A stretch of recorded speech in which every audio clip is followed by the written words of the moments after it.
Now we'll turn to the refined products and go through the different components of them and what do we think is going to happen as we go forward. So when we look at, as we always talk about, we like to look at the average, across gasoline, jet, disti, and residual fuel oil, just because we want to understand where are some of those demand drivers when we're looking at activity on an economic level and then as a consumer.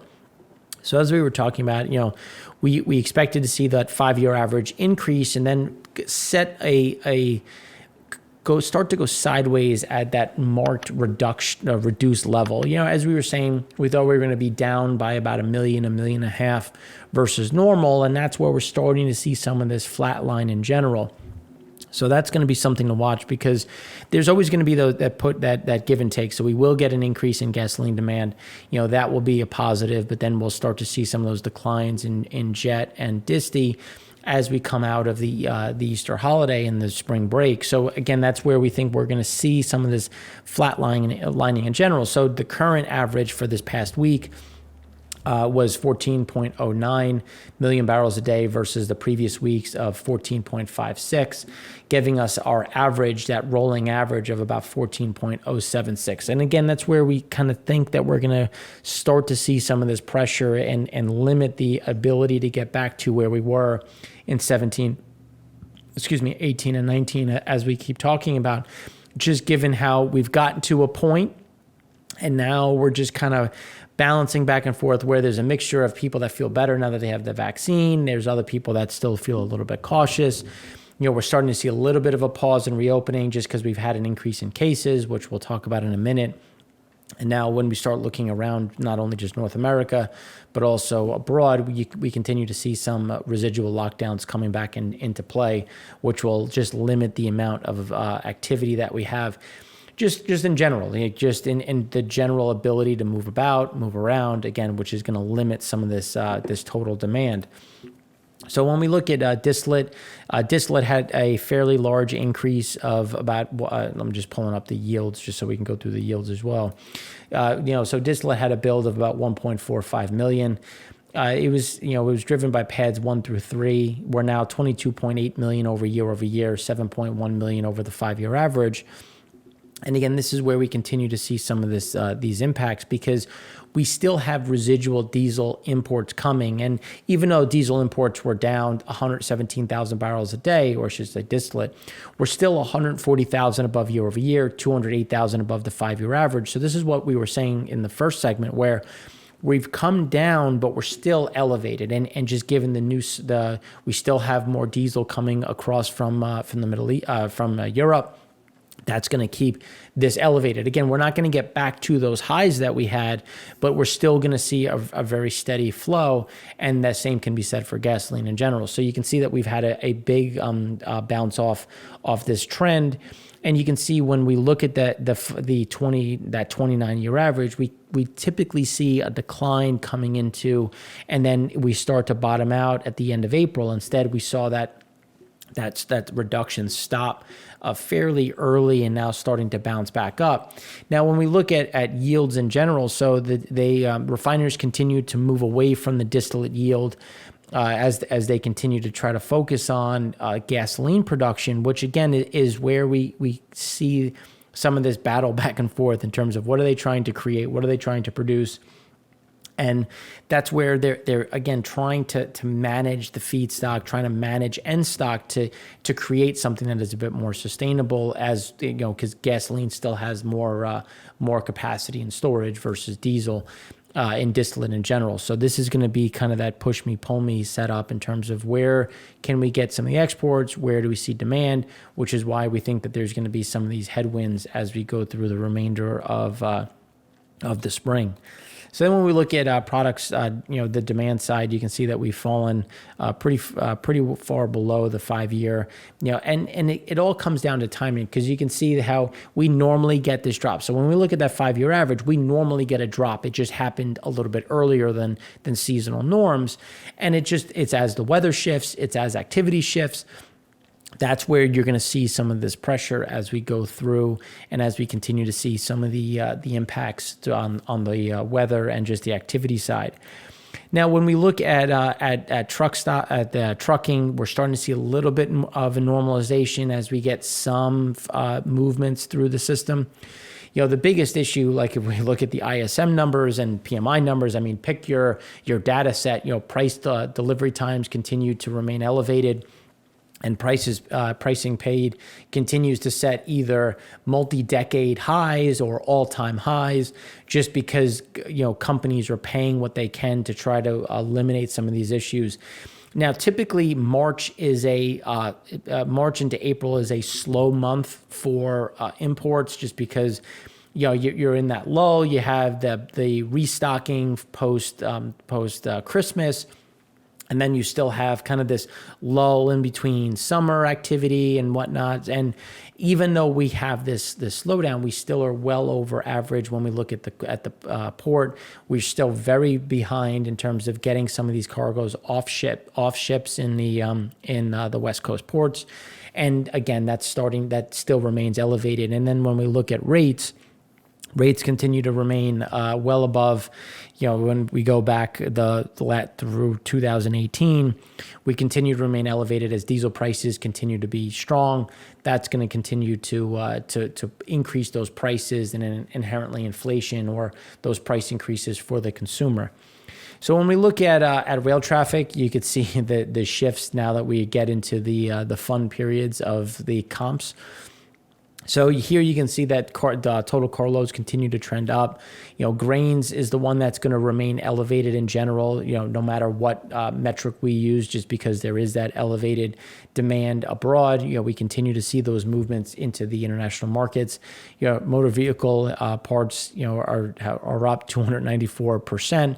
Again, that's going to be kind of those impacts back and forth now that we start getting into 2020, where we had that huge drop off. We had facilities shutting down. Nobody was building cars. Nobody was buying cars. A lot of the car dealerships had to shut down during this time period. Excuse me. So that's where it's gonna be easier comps as we go forward, and the same can be said for that intermodal. But even though the comps are easier, intermodal is still going to remain elevated. We're still going to see those movements.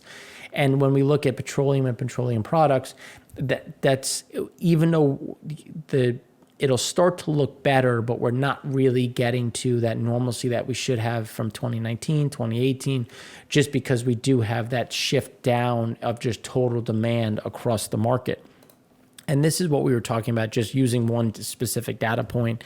When we look at the signal, as we go previous week, previous year, we still remain very elevated. We still aren't able to normalize some of this. And even though the numbers have gotten much better, you have to consider where we normally are, where this is a very slow period. So hopefully during this, let's call it the next 3 weeks or so, we can catch up and try to get some of these movements, but we still have slowdowns with getting labor into the market and getting some of the right equipment to offload some of these boats. So even though we will make some progress, it's still going to remain a bottleneck as we go into May. Now, then when we look at just temperatures in general, we have fairly average into a bit warmer as we look across the Midwest into the East Coast. Again, this is going to limit some of that heating oil demand or the residual heating oil demand that we might have as we go into April. As what does the nighttime look like? Where are we going to have some of that heating kick on? So again, just mitigating some of those heating demand days and heating degree days, and what does that look like in general? So we're coming to the end a little bit earlier than I think the diesel market would have hoped for, or at least the heating oil market would have hoped for, which will leave some of that product in the market. So when we look at gasoline, gasoline had a big build of 4.04 million barrels. And you can see we're still down on year over year by 22.7. But when we look at the 5-year average, we're down by 6.5 million. And when you look at those drawdowns on the 29-year average, we typically see those declines as we go into April, and now we're starting to reverse and go higher. And just given the amount that we had in imports, so imports increased 677,000 barrels a day into Pad 1, which is 635,000 barrels. And when we look at year over year, that's 804,000 over. 5-year average, that's 692,000 over. we will maintain that year-over-year increase and that 5-year increase. We will get a decline week over week just because of timing of unloading. But we still see those elevated. So U.S. imports of European gasoline climbed in the highest in 2 weeks in the 7 days through March 25th, which is the residual of what we're seeing. And now, as we said in the first segment, and then we started to see some of that slow down. Diesel's picking up a little bit. And it's the rate of change that remains the problem, because we don't see the demand cycle really continuing in the U.S. We've had that surge from spring break, Easter break. We still have some residual from, depending on when people have Easter break, spring break. Some in the Northeast have it a little bit later in April. So again, it's not that we're going to see this collapse, but we're not going to see this big increase because we're going to have this competition back and forth in terms of where is the activity. So then when we look at Gas Buddy, you can see that the rate of change is starting to flatline a bit. We will get it won't be as much of an increase. If anything, we think that it's going to start to flatline here, and not that it's going to come down. It's just going to go sideways, and you're going to get maybe 1% increase, maybe a 3% decrease, and then live within this normalcy. Because when we're looking at pay with Gas Buddy, Saturday gasoline demand rose 1.4% from the prior Saturday. Last week, Sunday to Saturday, closed with demand up 2.2% from last week. And that is that last push, the last surge. And now we'll start to see some of this coming down a bit. Again, we're not talking about coming down to the lows that we've seen in January or December, but really just coming back down to, a setting, coming to the closer to a 4-week average as we start to settle down. We still have people working from home. We still have some residual in terms of some case increases, some slowdown in reopenings. And we do have very high gasoline prices, relatively speaking. These are the highest prices that we've had since 2018. So that's going to be a shock, because there are a lot of people that still aren't full time. They're still getting 70% of their salary. They're still on extended benefits. So that's going to keep some of this capped. Given $2.86 or so. That's going to remain. We shouldn't see too much of a decline. Crude prices are sitting, WTI is at about 58.85. We're sitting kind of right here. That means that we shouldn't see an increase. We shouldn't see much of a decrease. And then as we get into summer driving, we will get that shift up as the conversion happens from winter grade to summer grade. Diesel, on the other hand, had a small decline of about a penny, a penny, 2 pennies. But when we look at year over year, we're still up close to 60 cents. That's going to be that residual as we continue to see movements in activity to move cargoes throughout the system, just because there is that price component. So again, inflation in general is still going to be that problem as people go to the pump, look to maybe refill and get a little bit of a sticker shock. Now, when we look at blending components, you can see that blending components still remain at that 29-year high. But when we look at the 5-year average in general, which is a little bit of a better gauge, we're still, the blending components were up 5 million barrels, up 20. We're still down 20 million year over year, but 2.4 million on the 5-year average. And that's going to be the one to watch, because blending components is going to have an increase in demand in the summer, but are they going to prep it, or how are they trying to manage it? And then when we look at yields, so when we turn to the yields in general, gasoline yields were fairly flat in terms of what they were trying to target, but the yields will start to shift towards the lighter end, because they're going to look to build out some of this octane, because octane is a place that they tend to make the most money on just a margin level. Because when we look at regular gasoline versus premium, that delta is going to be some of that margin that they're able to make, given it costs more to make premium, but there's still some of that margin in there that they're going to look to capture, which will keep this elevated. But as demand remains sluggish, or as people go from maybe premium to plus to regular, if they can, you'll start to see some of this residual sitting in the market and not being consumed. When we go back to 2006, you can see that there's normally that increase in activity when we look at that 15-year average. And now we're coming down with that normal kind of settling out after you get that Easter surge, you get that activity. And this is where we continue to think that we're just going to go sideways from this point. Now, looking at it a little differently on the last 5 years, here it's all a matter of timing. Like, the Easter was early this year, so you saw that surge that came earlier. In previous years, it's been a little bit later, and you can see the residual spikes that we had in 19, 18, 17. And now here we'll get another increase, but again, that side where it's going to be mostly sideways from here and fairly range bound, and not really getting back to and climbing that wall back to where we have been over the last 4 years.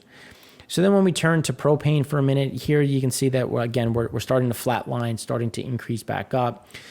Builds were 330,000 barrels. We're still 19.5 over the year, below the year over year, 8.3 below the 5-year average. Exports will remain strong. Demand remains elevated, just given the usage outdoors. The shortage, or at least the margin that remains in plastics, that's going to keep product moving through the system. So even though we're getting to this flatlining, we're still going to start to see some of this kind of, again, sideways movements in general. Now, when we look at U.S. activity, it's important to talk about, the case count. So new COVID cases is coming back up. We're about 30,000 over the March 26th number. It's not that we're going to see lockdowns. That lockdown index is still at that 57, 59. We're not going to see an increase. That's just not going to happen. Vaccines are rolling out too fast. We're still seeing some of this residual. The activity and just increasing. It's just the lockdown index won't get better. It's just going to take a pause here, if you will. Especially, people saw family for the first time that they maybe haven't seen since last year. Now people are going to get a tiny bit cautious, limit just a bit after seeing family. So again, that's going to be a little bit of that lull as we go through, and jobless claims remain a big problem. As we talked about in the Econ show last week, we expected to see a big increase in new jobs. We got it. It was over 900,000, but it was, again, that hospitality leisure side, which is why hours worked still aren't getting much better, even though the whole numbers, the gross numbers are. So this is going to be that residual, because jobless claims still remain elevated, well above what we were expecting, with new jobs created, being fairly in line with what our views are. That just leads to some of this economic capping in terms of that activity that we continue to see in the market in general. Now, when we look at the Dallas Fed mobility, we were expecting to see a little bit more engagement on the weekend side. We thought we would already be positive when we look at that engagement, and we're right on the cusp when as weather gets a little bit warmer or continues to warm up, that'll increase parks and engagement with some maybe some outdoor museums or movements like that, which will make those engagement numbers better. But you continue to see the pressure on the weekday, and that's where we look at and focus on when we're talking about the engagement on the weekday, because that's where we think that residual on not getting back to normal gasoline mobility movements is going to be impacted, because we continue to see anywhere between 30 and 45% below normal on the weekday, and then on the weekend we're about 1 to 2% off of normal, and I actually would have thought that we would have closed that gap, but again, it's just a matter of timing as to when do we finally cross that hump on the weekend. So when we look at where is that going to be driven by, you can see parks are really starting to get going. Obviously, warmer weather, people are going out to do things. Then when we look at retail, recreation, grocery would normally have that increase ahead of Easter, ahead of Passover, people going out, buying their roasts, their hams and whatnot. So that's starting to, that'll start to flatline. Retail, recreation, again, same thing.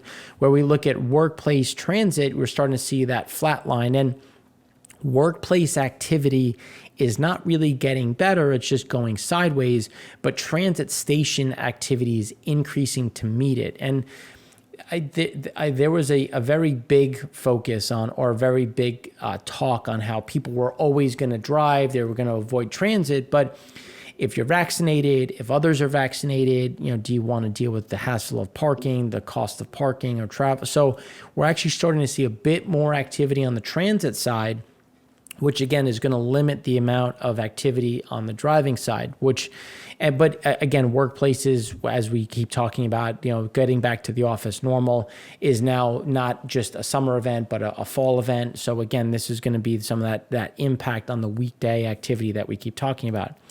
The Apple mobility trends continues to increase, but on a fairly flattening basis here. So here in the US, we're up 33%. Again, this is based on search, not travel. So it's a little elevated, but when we look at UK, Germany, Italy, again, we continue to see kind of this baseline flattening as those lockdowns remain in place. And in Germany, there's a lot of back and forth on do they increase, do they decrease, because they're now back above the level that was designated as when they would increase lockdowns, and they've maintained above that. So that's going to be something to watch in terms of, because obviously public support is not there for the government to lock down, but that's going to be that back and forth, in terms of activity.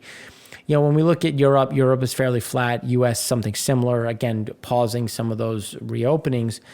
The issue is really in that Asia Pacific as India, explodes higher, which is a big concern because it's in some very high travel, high traffic areas, and we're starting to see that increase in work from home, especially Mumbai and other areas like that, where Germany, France, Italy continue to see that elevation, and the same in Japan and South Korea, unable to kind of crack that number down, which is just going to limit activity. It's not that we're going to see this huge resurgence of lockdowns. It's just going to cap movements, which is why we keep talking about, people getting a little ahead of themselves on what demand is going to look like, just given some of these headwinds that persist in the market. Now, on the vaccination side, the U.S. continues to move higher. We're now back to 0.85 to 0.9, really accelerating it. We didn't get any Easter lull, Passover lull, which is exciting. It just means that we continue to push forward. But then when we look at places like Germany, places like India, we continue to see a lot of headwinds in terms of just getting some of this reopening, these vaccines into the market, because of the pace just isn't there. The hope is to close this gap by the end of April and see an acceleration in May. But so far, the numbers are a bit concerning to how quickly can they get out of this lockdown cycle.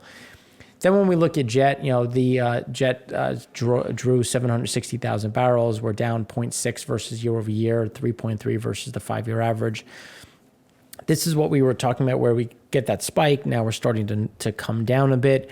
We still think that we're going to get that 900,000, 1.3 million as we go sideways, because we do have more activity, but it's at a step down from what is normal. And then we continue to see that based on departures, flight schedules.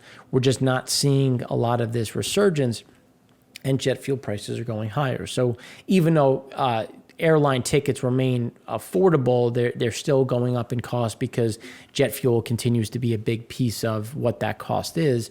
But again, you have to, we did get an increase. We did have more people traveling. So that's why you have to refill the coffers.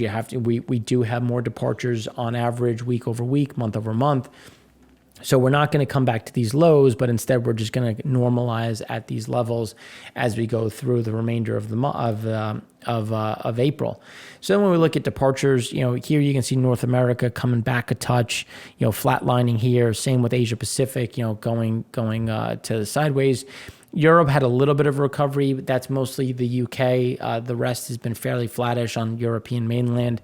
Rest of the world continues that downward trend. That downward trend is going to stop here. We're going to flatline. We do have that reopening of the bubble of Australia, New Zealand. That'll be a little bit of a positive when we look at rest of world. And you could see that we did have that bounce off the lows. Now as we're getting into the spring movements. So scheduled flights remained relatively stable from last week, down by around 2% in April and 5% in May. Europe cut 14% of flights scheduled to depart in April, while the U.S. cut 9% of departures scheduled for May. where departures increased by some 520 on average each day at the airports tracked by Bloomberg NEF. The Middle East, Russia, and Australia led those increases. Again, Australia speaking to that New Zealand reopening. So again, this is where we're still getting some leveling off here, and that's where we continue to talk about that slowdown on just jet fuel demand, being capped at these levels.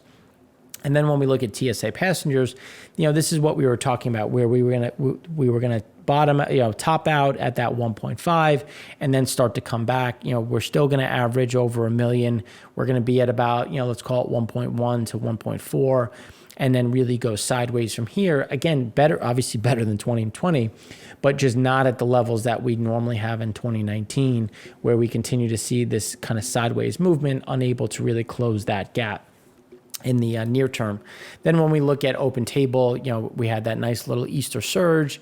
Now we're coming back into, I think, what we're going to see going forward of about, down 29, 30% in general. And when we look at the breakdown here, you can see globally, again, the weekend continues to be strong. We're averaging at about, let's say down, 15, 20% on the weekends, and then on the weekdays down about 35%, which is something that we think is going to be fairly stable. And then when we look at Canada, that's going to be the headwind as we have more lockdowns, more limitations in Canada. Germany, Ireland, UK going to remain in that level, where the US is getting better. But as we talk about getting better, it's still going to be a bit capped in terms of just, with that increase in COVID activity. But we're not coming back down. We're just going to hold at this, call it 25% below normal, and about 10% below normal on the weekends. So again, there's some benefits, there's some positive, but we've kind of reached those levels. And now I think the market is going to try to figure out, okay, well, where do we see that next acceleration of activity? When do we get to some of that normalcy, which we still think is a bit of a ways off as we go into the summer months. So now we went through the U.S., it's time to go abroad and look at the global market in the next segment.